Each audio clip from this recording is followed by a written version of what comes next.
అసలు ఎనస్థీషియా అంటే ఏంటి? నమస్తే అండి. నా పేరు doctor Divya Ravella, consultant anaesthesiologist and acute pain physician at Crest hospitals Vijayawada.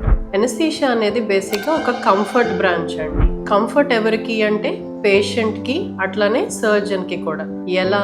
పేషెంట్తో మా జర్నీ సర్జరీకి ముందు నుంచే స్టార్ట్ అవుతుంది. బిఫోర్ ద సర్జరీ పేషెంట్ని చూస్తాము, ప్రీ అనెస్థెటిక్ ఎవాల్యుయేషన్ అంటాము దాన్ని. సో అందులో చూసి పేషెంట్ని వాళ్ళకున్న హెల్త్ కండిషన్స్ బట్టి వాళ్ళు వాడే మెడిసిన్స్తో మేము వాడే మెడిసిన్స్కి ఇంటరాక్షన్స్ ఏమన్నా ఉన్నాయా అట్లాంటివన్నీ ఎలాబొరేట్గా తెలుసుకుని నోట్ చేసుకుని anaesthesia plan and post operative pain plan అన్ని నోట్ చేసుకుంటాం. అండ్ డ్యూరింగ్ ద సర్జరీ పేషెంట్కి ఎక్కడ ఎలాంటి ఇబ్బంది లేకుండా అట్ ద సేమ్ టైం సర్జన్కి ఆప్టిమల్ సర్జికల్ కండిషన్స్ని ప్రొవైడ్ చేస్తాం.